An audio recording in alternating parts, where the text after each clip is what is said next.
Good afternoon. My name is Chris Davis, and I'm the owner and founder of First Note Music Supply, an online resource for beginning band and orchestra musicians where they can find the accessories they need to be successful. In this video, we're going to talk a little bit about where you should buy an instrument. So you've reached the point where you're ready to buy an instrument. Maybe you've rented for a while. Maybe you're convinced you're going to stay in band forever and you're ready to buy. You want to actually go purchase an instrument. So naturally you head to the internet and you Google, how do I buy a trumpet or a clarinet or a viola or whatever it is, and 1,000 different results pop up, and it's really confusing. You know, where do you start? Where does a non-musician start looking for an instrument? So the first thing you need to decide is, where do you want to go get this instrument? And you have several choices, and we're going to kind of walk through them one by one. You've got large national music store chains. You've got local music chains. You've got single one-off stores that are often found in communities all over the place. And you have specialty retailers.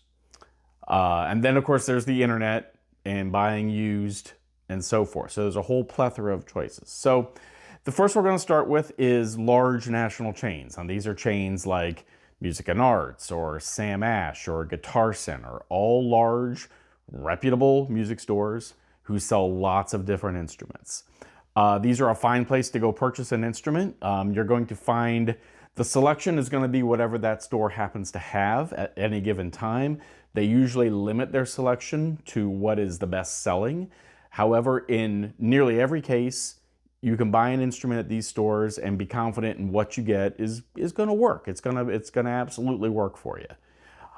Local chains exist, and these are smaller multi-location outfits. There are several different ones across the country. Quinlan and Fabish is big in Chicago. Johnston Ball's in Pittsburgh. Nick Rail Music in Southern California.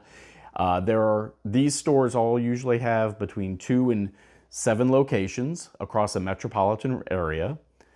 And what makes these stores special is they focus on their location. They know exactly what the teachers and schools and students in their location need. They're very often authorized dealers for everything that you're going to need.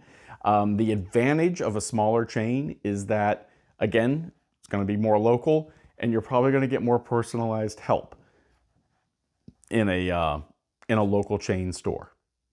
They're more attuned to the area that you are. Again, these stores also will be dealers for national brands and may have a brand or two that are local to just them. So check with your teachers, and if these local chains can probably help you out as well. Another choice is a single location retailer. These are stores that have a single location.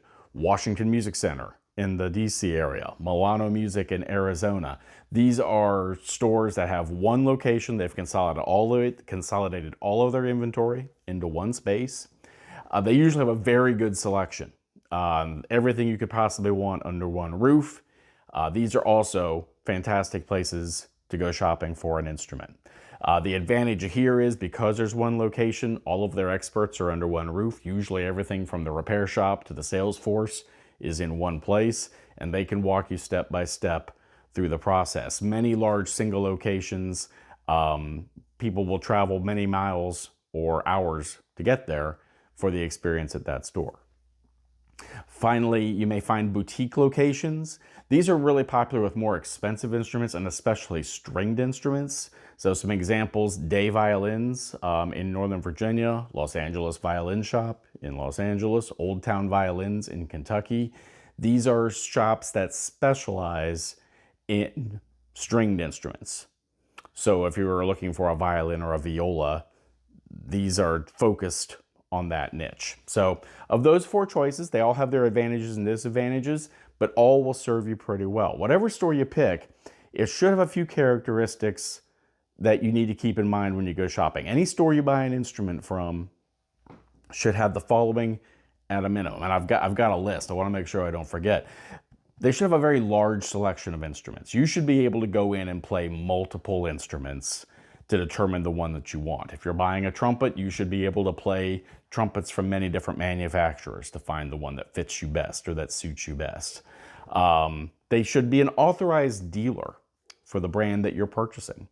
This is really important. There are big brands. Yamaha's great big, 𝐿 𝐸𝐷𝐿, all these great big brands that are desirable and are excellent instruments. But the store that you purchase it from needs to be an authorized dealer. That way they can provide warranty service, they can take care of repairs for you, they have training from the factory on how to service and sell those instruments. And the major manufacturers only award dealerships to genuine music stores, stores that have demonstrated that they know how to talk and sell to musicians who can help them with their specific needs. So if you're looking for a Yamaha trumpet or a Jupiter flute, make sure the store that you're going to is an authorized dealer of those instruments. They should allow you to play many instruments that you're looking at. You should be able to spend time play testing many different flutes or many different trumpets. Again, we talked about full factory warranties. They should offer that. And they should offer return and exchange privileges as well. You should be able to have an option to return an instrument that after a week or so of playing just isn't living up to what you thought it was going to. There are going to be conditions on that. It's got to be in saleable condition. It's got to be in like new shape, but you should be able to return it if necessary. A great shop will have on-site repairs. Every instrument, no matter how expensive, is going to need repairs and adjustments to stay in shape. You should be able to get it repaired and adjusted fairly easily and through the store that you purchased it. And solid after-sales support. Are they going to help you with parts? Are they going to help you when it breaks? Are they going to help you trade up for another instrument when you're ready? These are all things that you should be looking at whatever store you decide to purchase from. So let's talk a little bit about a private party. Now, buying an instrument from a private party, it's kind of like buying a used car. And I mean that with all the positives and all the negatives. You can save money. You can sometimes get a great deal. You can also fall into some pitfalls. The number one pitfall is not being sold what you're told that you're being sold. So, I would really avoid pawn shops and the like. Stores that don't sell instruments as their primary line of business.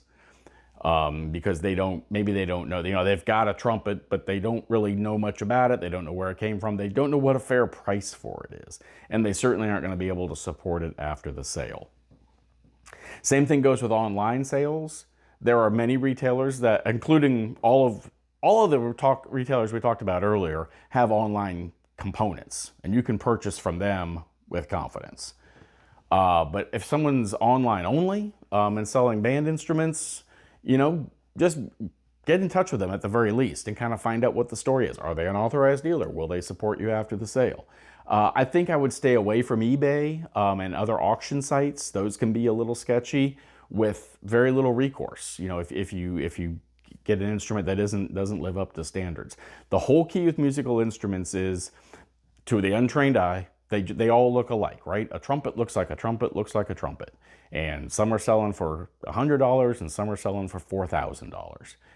Know your price range. Know what your instrument should cost. Talk a little bit with other musicians, your child's teacher. How much should I be paying for this instrument? And the answer usually is many hundreds, if not a few $1,000s, depending on the instrument that you're buying. If you're cruising the internet and you see a trombone for $150, that just adds up. That just, that sets off the antenna. A trombone for $150 just generally doesn't compute. So be aware of purchasing from online. Relatives are a great resource as well. Before you buy from a relative or a family friend or something like that, just like you would a car, take it to your local music store and have it looked at. Get it assessed. Are we in good shape? Is it going to need lots of work? Find out what the story is. So I hope that helps. There's a lot of different options when it comes to buying an instrument. There's a lot more we can go into, but we want to keep the length of the video manageable. Please, hey, if you found the content useful, please take a moment to like and subscribe to our channel here, and make sure you visit us over at firstnotemusicsupply.com for the accessories that are going to help your child be successful in band or orchestra. Thanks for your time, and we'll see you again here soon.